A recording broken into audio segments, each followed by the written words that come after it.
Well, today we're going to service a Fox Float RP2, same as an RP23. Exact same shock pretty much, except the adjuster is different. So RP3 is a little different, but still the same. You can still use this.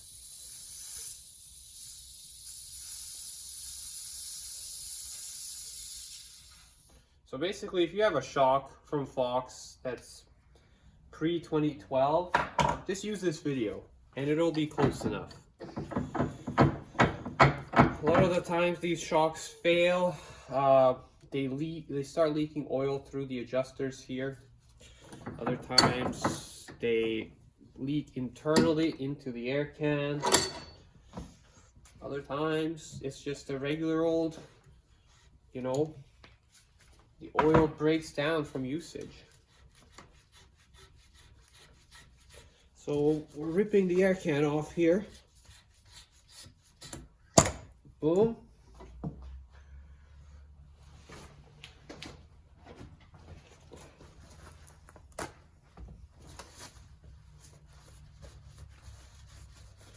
Boom.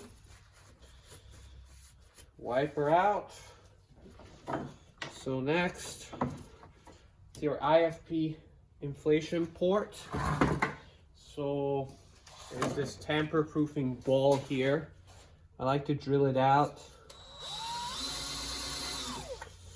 You can also just pick it out. Use the 1/16 inch drill bit for this one.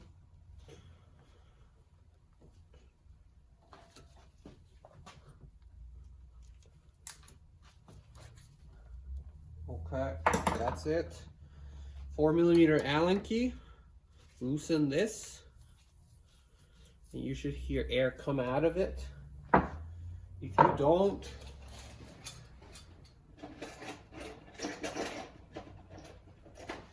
you don't hear air, then you need to come in with the pellet retainer tool and your inflation needle and just shove it in and make sure to let the air out. Boom. Nothing in there. Pellet retainer tool 803-01-371, something like that. It's on the website of mtb-hydraulics.com if you want to purchase one of these. They're expensive. They're expensive, but they are essential. So there you have it. Made by Fox, of course. They're useful for servicing other shocks such as Cane Creek. And then now this is your grub screw and pellet. They're stuck together because this is old. Normally they don't come out together. You need to pick out this rubber pellet. The way this seals is there's a hole in the center of this. You shove the needle in, needle goes through into the shock body, then you crank down around that needle with this grub screw, compresses the pellet, and then when you pull the needle out, the pellet expands back into that hole of the needle, and it doesn't let the air out. So that's how that works. Boom.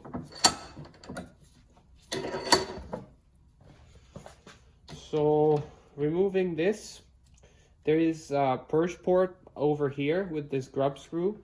Make sure you orient your wrench so it's not compressing that corner.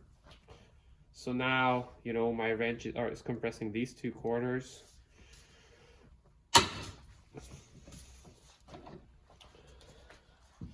If you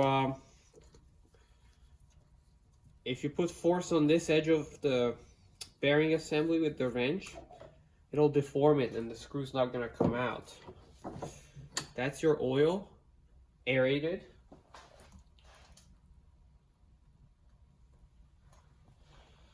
Now, you need a compressed air or a pump. Ooh. You can use a floor pump with one of those plastic nozzles and just shove some air in this, and then it'll blow out the IFP. compressor is easier, but you don't even need that. Wipe that out, boom, set it aside. Next, that's your piston, right here. So I'm just gonna crack this loose. You need to be super careful with this maneuver. So I'm supporting this piston from the bottom and unthreading at the same time. Make sure to keep this centered, because this can stick to the inside of this and come off, and then it folds and then you can't find it. So that's that. And then this thing, grab the bottom of this spring, because there are tiny spacers on it. And then what you do, it has two of the tiny spacers. You take this out and turn it around. So the spacer on the top, spacers are now on the top, so they're less susceptible to falling off. It's way better that way. I always do that with the shocks that I rebuild. So this is a boost valve piston, by the way. That's what they call it. They're no longer made. Now they use a dish, which is like a lockout plate. This one is a little different. So anyway, so now it's important with these old shocks to fully disassemble them. New ones, like new as in less than 10 years old, you can't just replace the dynamic seals, whatever. But with these ones, you really don't know their history. So even static seals can fail from just aging. So I'm gonna use these Fox shaft clamps. I believe it's something like 398 or 803 00771, something like that. It has 9 3/8, half, and 5/8 shaft clamps, and we need the 3/8 inch diameter. So this is available from mtb-hydraulics.com. Link in the description as always. So I really wouldn't do this job without replacing the seals in here, because they fail so often.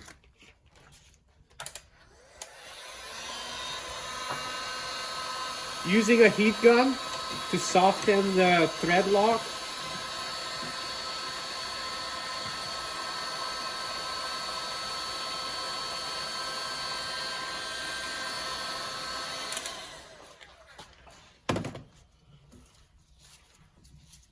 Boom.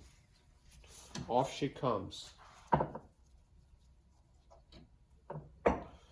Okay, so it's your rebound metering rod and your compression or lockout rod. Make sure this detent ball stays in the end of this.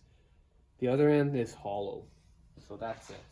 And then this shaft comes out of here, and we're going to replace all the seals now. So I'm going to replace the seals on this shock. I'm using an MTB hydraulics seal kit for this one. Fox Float RC, RP2, RP3, RP23, everything. This thing, where do I get it? This thing is available from mtb-hydraulics.com. It's great for all the various iterations of this shock from 2001 to 2012. And because it covers so much, there's gonna be some seals that don't get used, which is a little confusing to someone who's doing this for the first time, because you get a lot and then you don't use some of it. So anyway, I laid this out here. Boom. So I'm gonna start with this air can. Just, you know, pick out these seals. Make sure not to scratch the back back of these seal grooves. And you know, these white backup rings, really not essential to replace, but a shock of this age with an unknown service history, I just replaced them. I mean, these are in fine shape, but I'll just replace them anyway for good measure.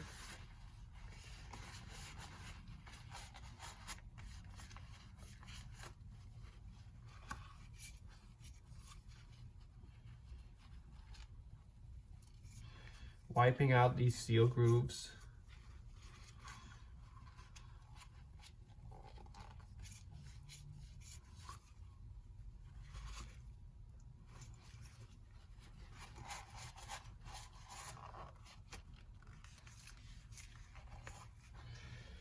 Okay, so just kind of pinch it and push that in. Shove this one in. Pinch and shove this one in. So you sandwich the quad ring between the backup rings. Wiper, popper in.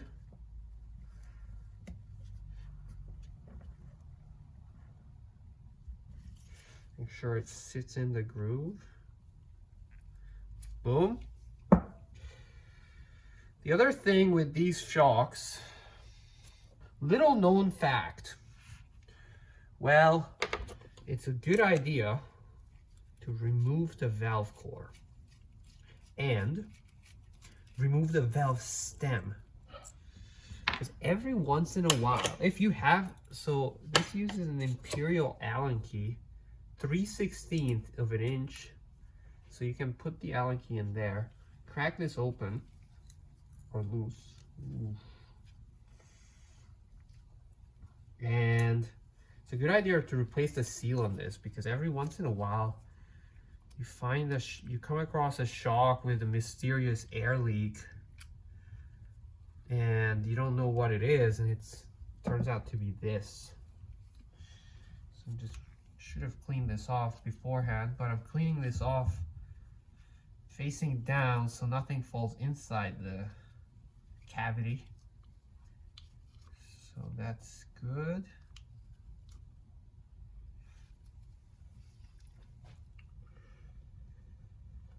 And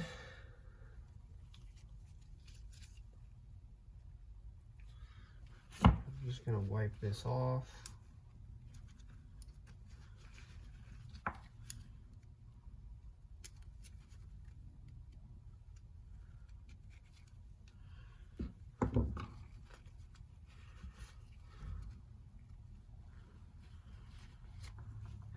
So there's the seal.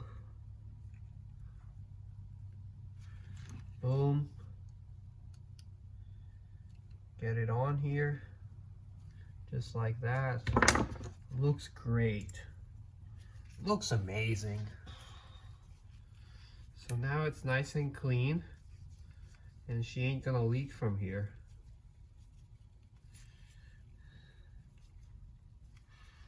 It's a little tricky to get started. These threads don't feel amazing, but whatever. Whatevs. Good enough. Okay. So that's cool. There's a seal in here, sealing against the air can. Chuck it. There's a seal in here, sealing against the damper shaft. Chuck it.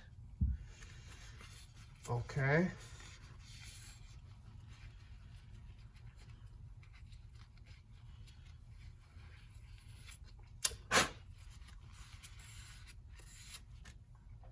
So there are three identical seals in the kit that go here. The other two are for extra volume air sleeves on the air can, which this one doesn't have. And then this center one, I believe it's this seal.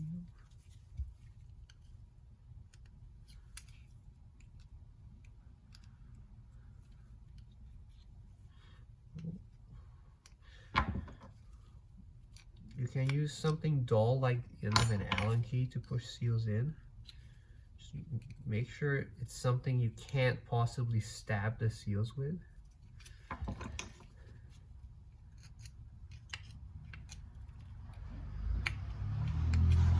Boom, went right in, so that's done. Now, IFP, this is your internal floating piston. Get that off, wipe her out.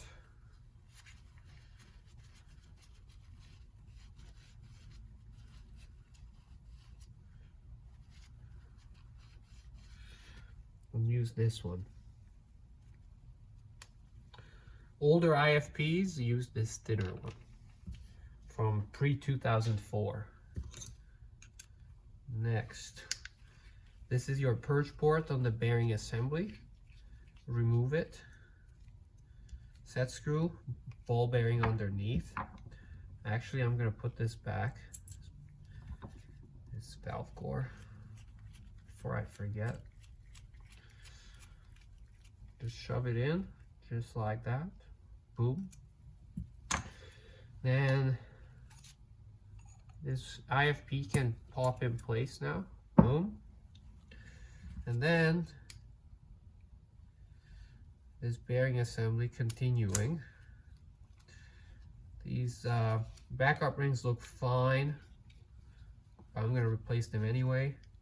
There's a seal in here. Thread seal against this shock body. Seals on this surface.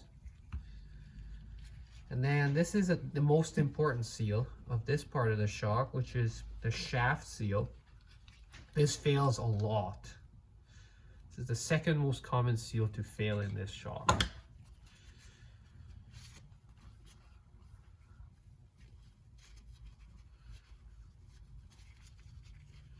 So just wipe everything off. Looks good. New backup rings here. Boom. New quad ring. Boom. Second backup ring.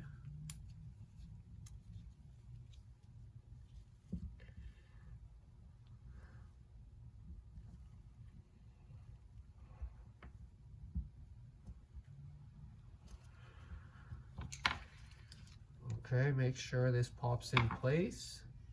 And then put this seal in. I'm going to remove, this is the old sag indicator.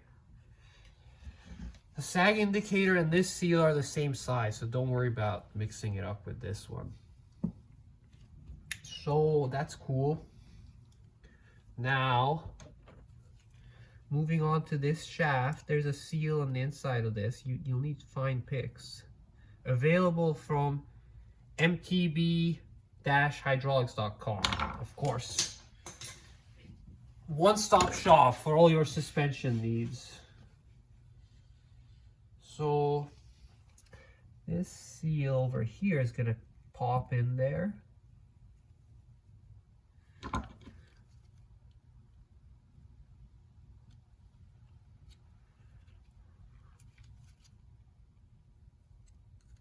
Okay, be careful with this one.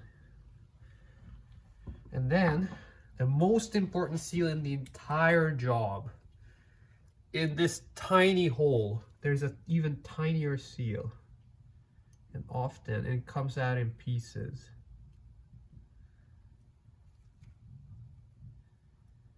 And this is the most common seal in this shock to fail.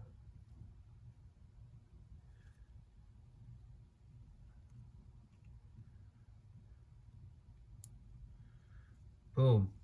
There it is. Mind blown. So the tiny seal from the kit is what goes in there. Super small. Really hard to get it in sometimes. So I'm using this 2mm Allen key tip to start guiding it in. And then pushing back from the other side. Oh, and it popped right in place actually. So that's done. So I'm gonna set this aside. So now I'm gonna put these two together. So one side with the detent ball, which is the wider side. This narrows here. There's a shoulder. So you want to go in with the shoulder or the narrower side and then set it like that. And I'm going to separate this pellet. I'm not going to reuse that because we have a new one. It's actually easier to inflate the shock with the old one, and it will be fine. But since we have the new one, might as well, whatever. And lastly, there are a couple seals on this boost valve piston. So I'm going to put something here, like an Allen key, to kind of take this apart. Oh, never mind. This is not a boost valve piston. Or maybe it's not the classic one anyway. Okay. No seals on this one.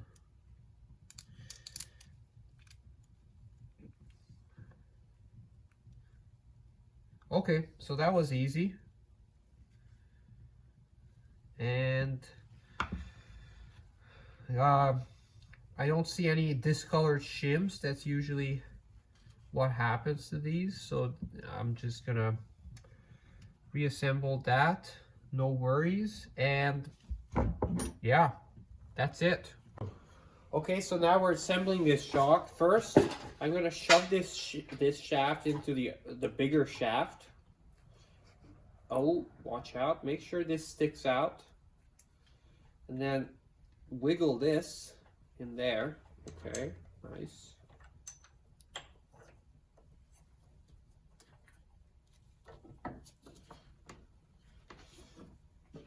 So, actually, don't clamp it. There's an orientation to this. This is a rectangular top, and there is a cutout inside this eyelet, which is also rectangular, so you can only really put it in one way. And actually, some of the newer ones, this, instead of a rectangle, it's one side of the rectangle is cut off, and there's a lobe here. And in that case, you want to orient the lobe so that it's on the side with the red cam, which is the rebound adjuster. So in this case, it can only go in one way, but it's good to pay attention to that, because that's not always the case. So I put some red thread lock on here, permanent strength thread lock. Just start threading it in.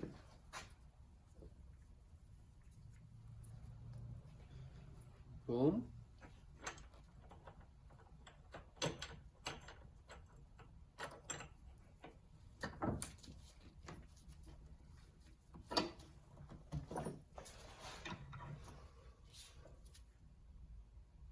Don't go too crazy on this. Good enough. Just like that. Wipe off the thread lock.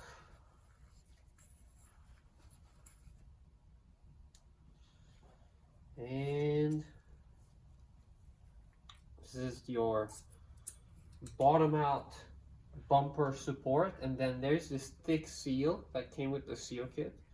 That's your bottom out bumper. And then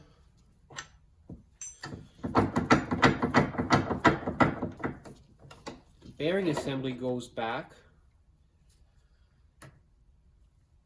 Make sure to leave the detent ball or the sealing ball bearing out of it, and the set screw. And then this tiny piece goes here. That's how your adjuster works, by the way. Moves up and down. And now I like to fill this shaft with some oil,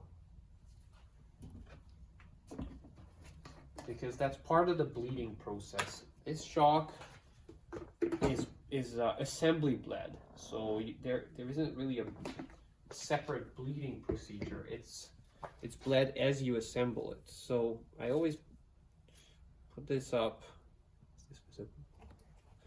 Always put it up so the bearing assembly is in line with the top of the shaft, and put some oil in down there. You can see bubbles rising. This is a little finicky. I like to kind of move this shaft, massage it, have some more of these bubbles escape up the top.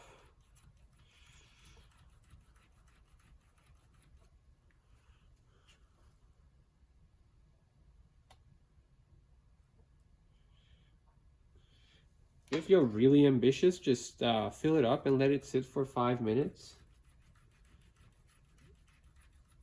But I'm just trying to accelerate this process by moving it, and more bubbles come up, as you can tell.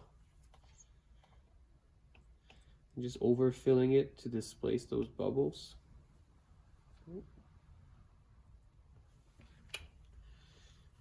And all that extra oil is draining out that purge hole. So that's good.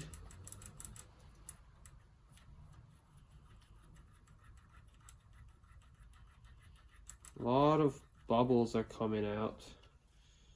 So you know what? Let's just we're just gonna take a break here. We'll give it 5 minutes for this to settle, and then come back. Just leave it like that. So I want to be sure that it's bled properly. Okay, so we just let this thing sit for about 5-10 minutes and filled it up every time it bubbles came up. So that's cool. So now I'm gonna drop this down, and I'm gonna carefully, very carefully, place this on top. Make sure that this bottom piece goes around the shaft, not on top of the shaft. So make sure it's not pinched between the bottom shim and the top of the shaft. So that's good.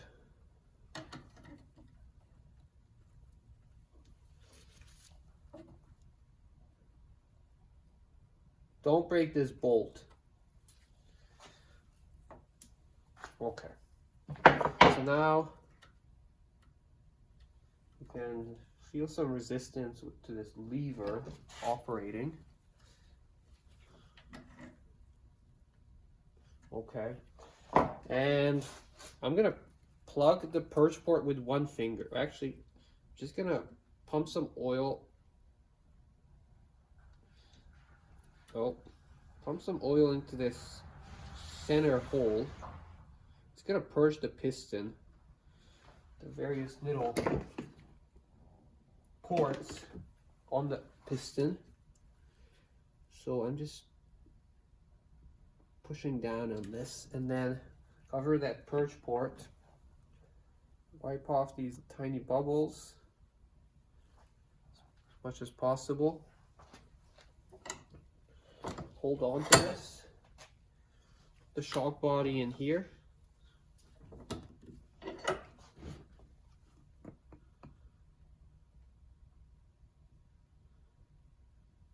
Oh, poop. Missed one step. Didn't set the IFP. Poop, poop, poop. Okay, so I'm just gonna let this drain. My bad, y'all. Hey, my bad. You should do this as part of the seal replacement. Set the IFP.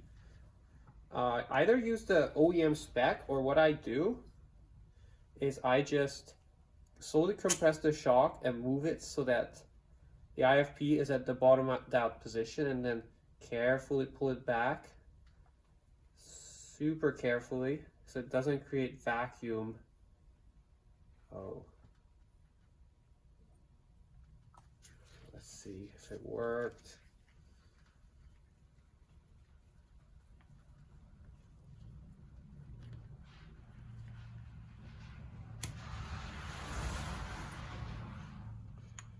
can kind of look at it and see how deep this IFP is. You know what? I kind of don't like it. So we looked up the IFP depth, 2.58 inches for this length of shock. That's actually for a DPS.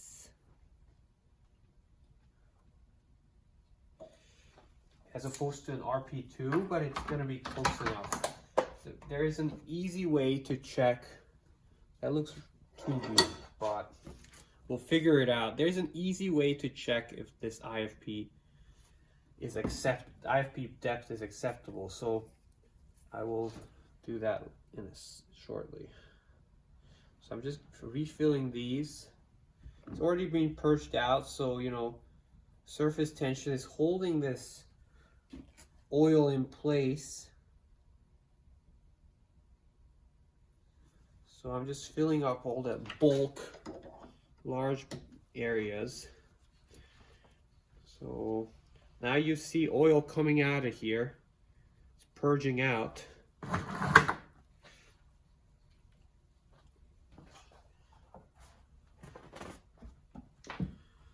And the same thing with the wrench positioning. Don't crush that hole.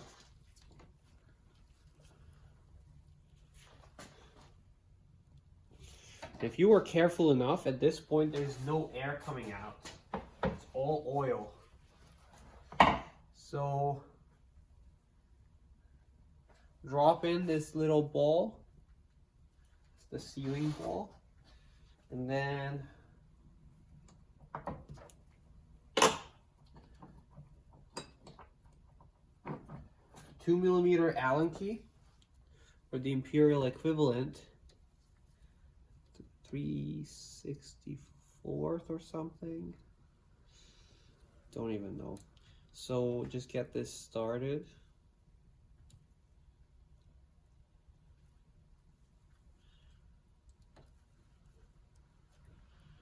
If you have a ball end, it works well to get it going like that, and just get it to the point that it's snug. Boom. So now we can inflate the IFB.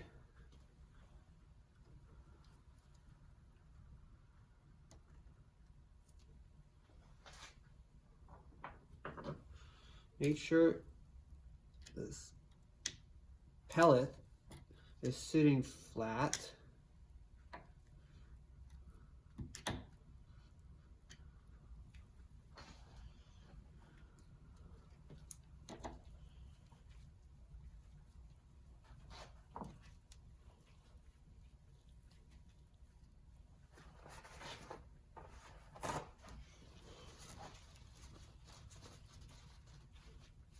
So I'm just bottoming this out and then loosening half a turn.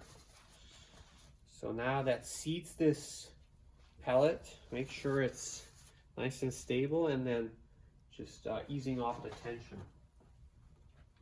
So you need to use the pellet retainer tool and the gas needle.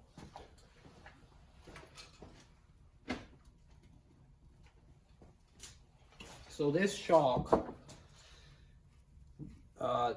normally this shock, or a lot of the time for boost valves, this shock shows a number here. That's the PSI of, next to the tunes, that's the PSI of pressure required for the IFP. This one is not a boost valve.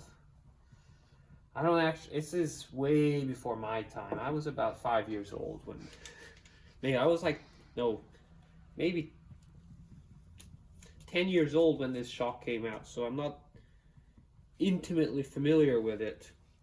But this one, I know for a fact that the highest pressure these shocks used is 350 psi. So anytime there's no air pressure on it, I just put that in. Because more, for a shock design like this one, more pressure is better than too little, because it's not going to cavitate for sure. So I pierce this needle and then I just crank on this pellet retainer.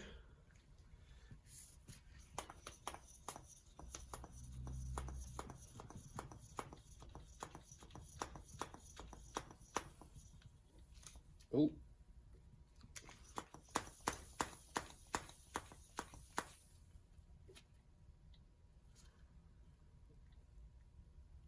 Okay, so I just put 200 psi in here. Oh boy. Let's see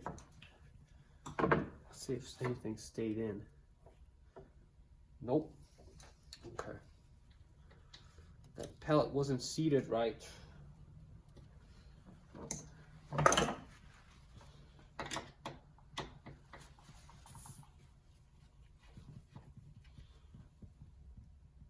Looks right, actually. Looks fine. So I'm going to repeat this process.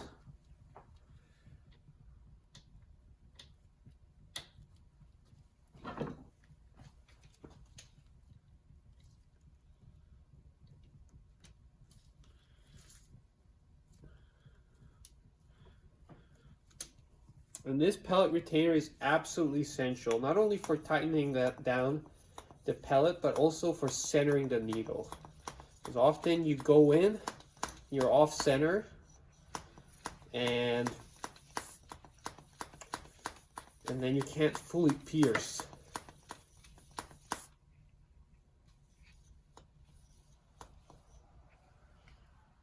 Okay, let's see how that works.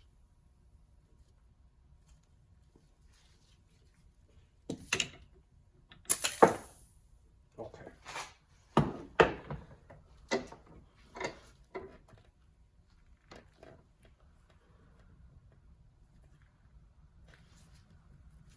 So this is just to test the shock. I can already tell the IFP is too deep because it's hydrolocking. So that's because we used a random IFP, or not a random, but the IFP depth for a CTD shock. Fox is closed. So now I'm going to purge this.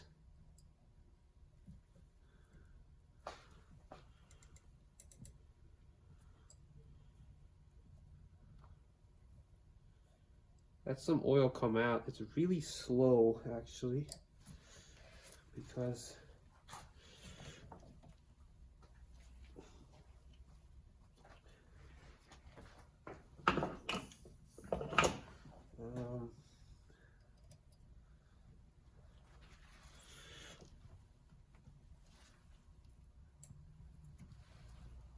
so lockout works. Also, that's good to test.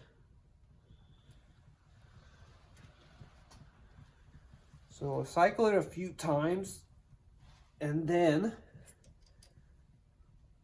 this is how you purge air bubbles out of it.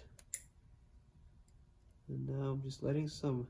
I cracked it open a quarter turn or so, letting some oil slowly come out, so we can set the IFP. I'm just letting the IFP rise as the oil comes out. Let's see where we're at. So it still hydrolocks. So this is why I like to set the IFP by just compressing the shock. But I think this one was creating too much suction, so we're doing it this way.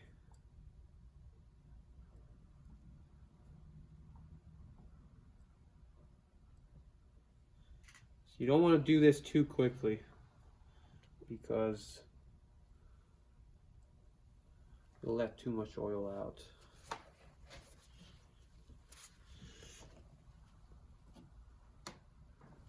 So it's almost there. I could tell that was way too deep for this shock. Did it anyway.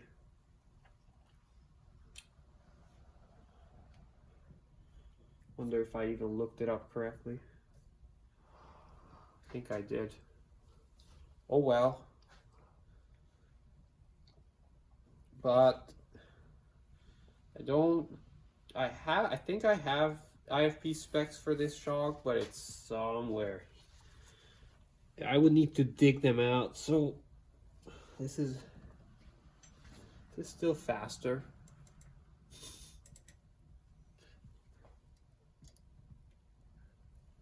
So we're almost there.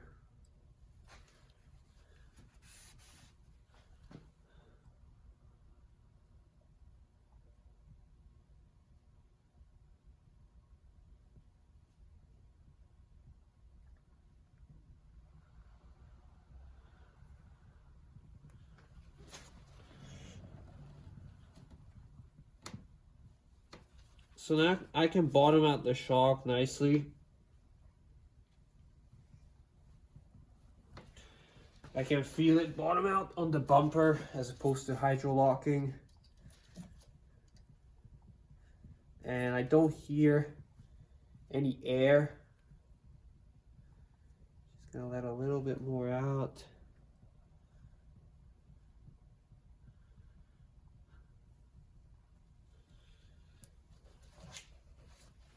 And by the way, a similar method is actually the official filling procedure for Manitou shocks, I believe, or certain Manitou shocks, where you just set the IFP by,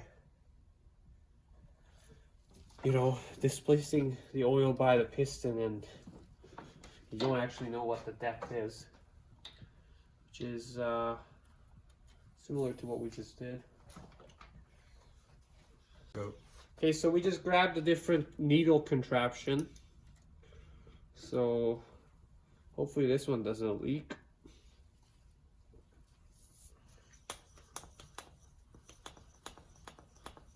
So we're going to the final pressure of 350 psi.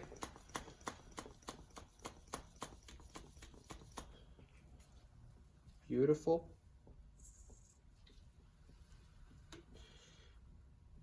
Okay, and boom.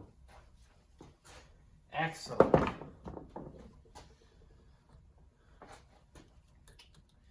Then at this point, it's a good idea to make sure this one ain't gonna leak. So I crank on it decently hard. And then the last step is to put one of these balls in here. That's your tamper-proofing mechanism.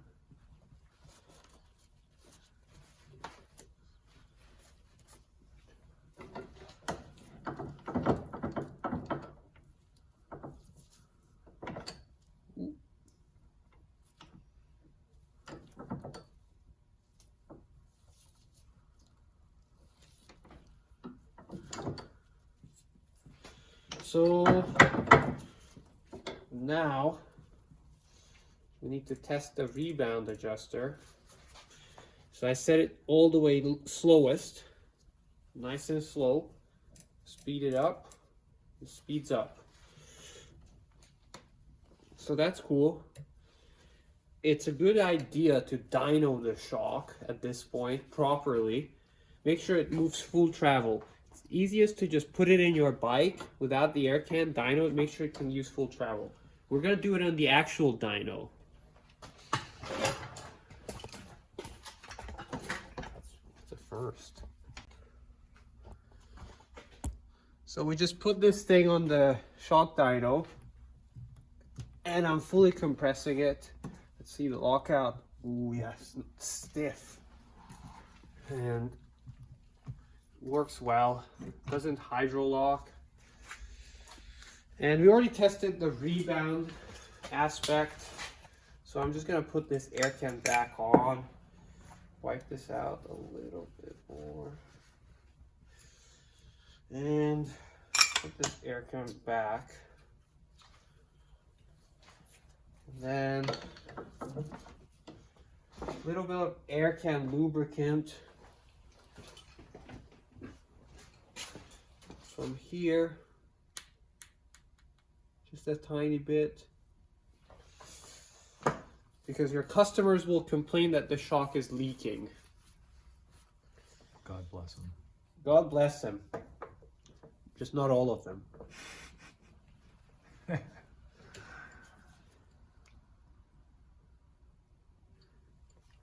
Okay, so yeah, don't put a lot in because it will go past the seals. I'm using the 20 weight gold Fox oil. So, but in my shock, I put a lot, my own shock, because I know you want lubrication. Fill it completely full. And if the thing comes, a little bit comes out, it's worth it, man. These things happen. It's worth it. But for the customers that don't want it, because they don't want their shock to quote unquote leak, well, I'll give you a dry shock. And then It's grease only. and then sell the parts after they wear out to the same customer. Win-win. It's a win. Okay, so that's it. Just tighten this down, goes back on the bike, inflate it, all that stuff. Boom.